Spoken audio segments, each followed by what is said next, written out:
So yun mga kalops, kanina pa ako rito talaga. Dito na ako mga kalops, sinabot na ng dilim, magdidilim na, kanina pa. Wala yung ano niya, Timothy Street lang, wala nakalagay ng number ng bahay. Tinatawagan ko yung kanyang tinatawagan ko yung kanyang number. Tatawagan ko yung number niya. Hindi sinasagot mga kalops, kanina pa ako. Ba naman to? Hanap buhay ang tao eh.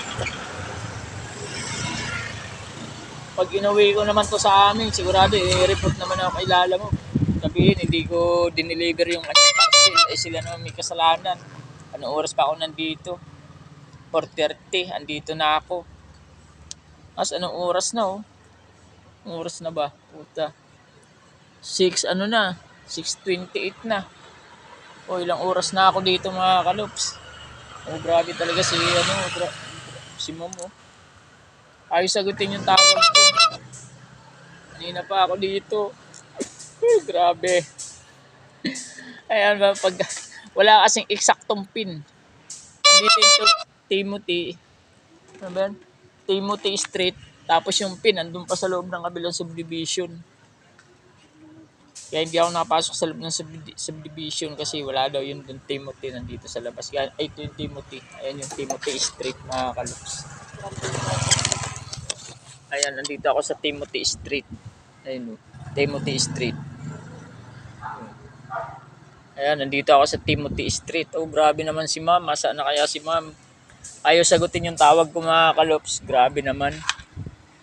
Mauubos na yung oras ko. Ay, ito yung kanyang parcel mga kalops. Mga pabango ata ito. Ayan o. Aking lalabag. Hindi sinasagot yung aking tawag. Ilang oras na ako dito. Grabe. Ano ba naman yan? Ilang oras na ako dito. Hindi na ako nito makakapaghanap buhay. Wala na ako. Didilin siya pa naman ako ng pambili ng ulam tapos ayos sagutin yung tawag ko mga kalops. Grabe.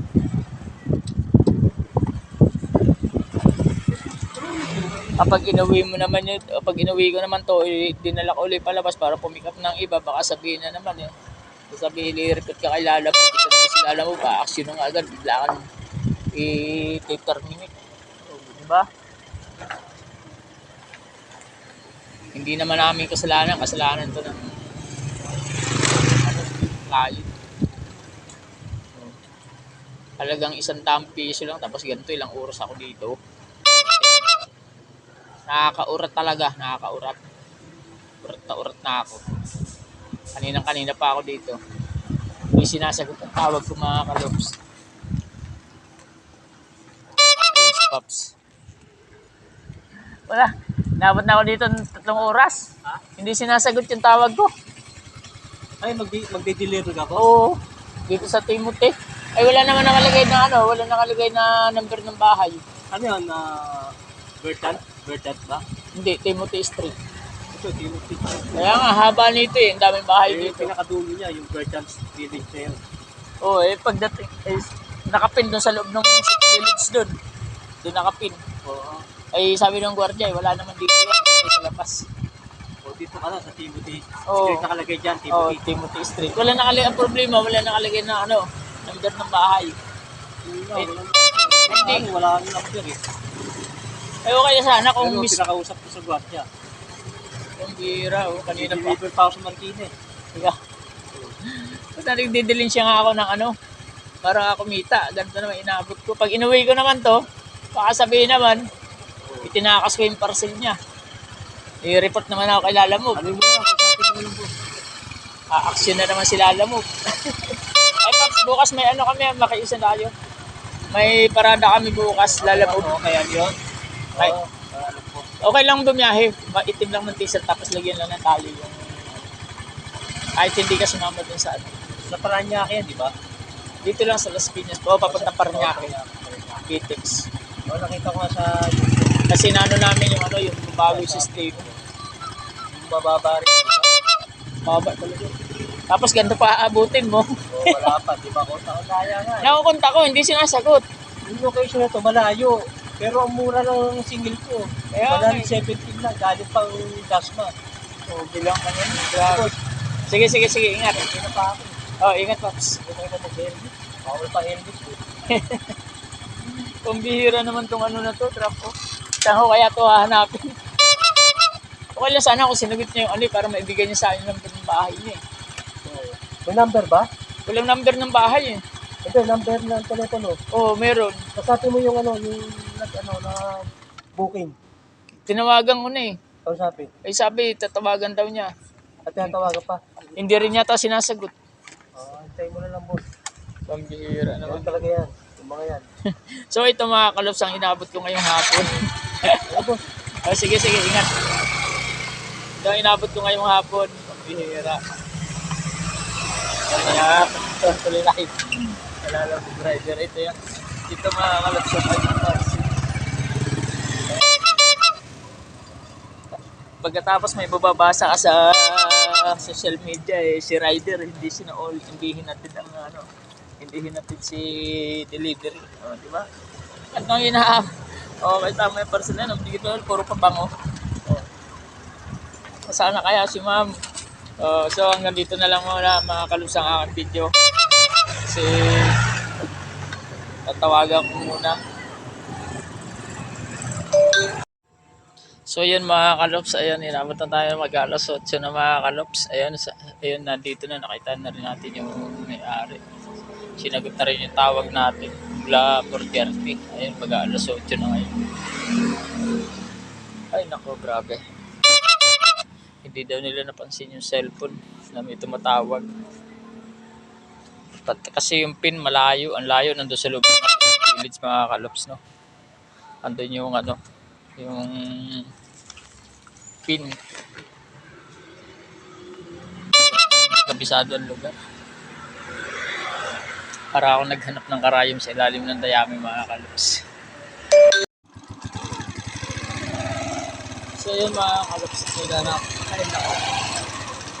Kaya sana naman po mga CA, sana naman po makikisakto po ang mga address po ng aking pinadidilipiran. Kasi ang hirap po ng ganito. Ilang oras ako naghintay, tawag. Take the next right onto Timothy. Kailan palabas na ako ng gitang multinational. Saka uli mga kalops tumawag si truck ko. In 300 meters, turn right onto Multinational Avenue.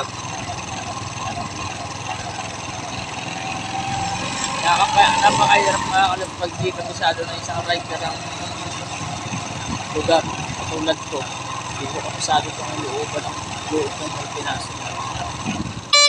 So nakuha ko sa Las Piñas yung items for 30 plus 4. So ngayon ko palang na-trap na palabas na sana ako ng multinational para isuli ko yung delivery ko. Ngayon tumawag bigla si ma'am. Buwan ko, nangyari dito na kasi na may tumatawag. Hindi lang ata like ng bisikot kung ginawa ko mga kalops. Grabe. Talagang 100 piso inabot ako ng ganitong oras.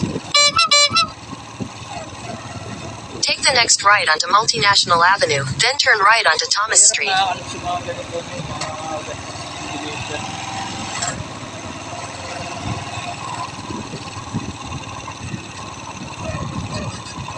Kaya sana naman pakiusap sa mga CIS. Sana pakitama yung mga address para hindi na lulito yung rider. Kaya nag-usap na kami ng drop-off. Ay magpapang ko.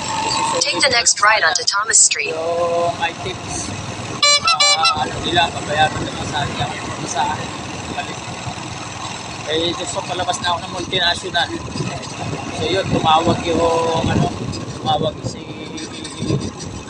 drop-off. Hindi daw nila napansin yung cellphone nila na may tumatawag.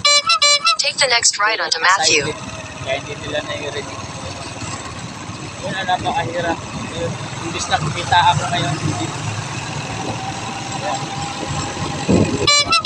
Nag-business na ako kakaikot sa bahay. Take the next right onto Peter. Nandun sa lumaki ng subdivision. Sa Tumiti. Ay, nandito pala sila sa Dioganis Street. Mahirap din kasi.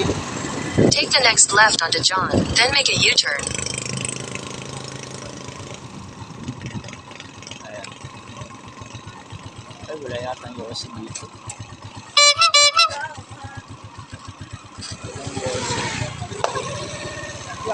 Pinaka-yosi. So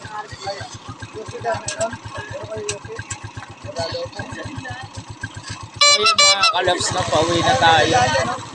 Narongpin na naman tayo ngayong gabi na to.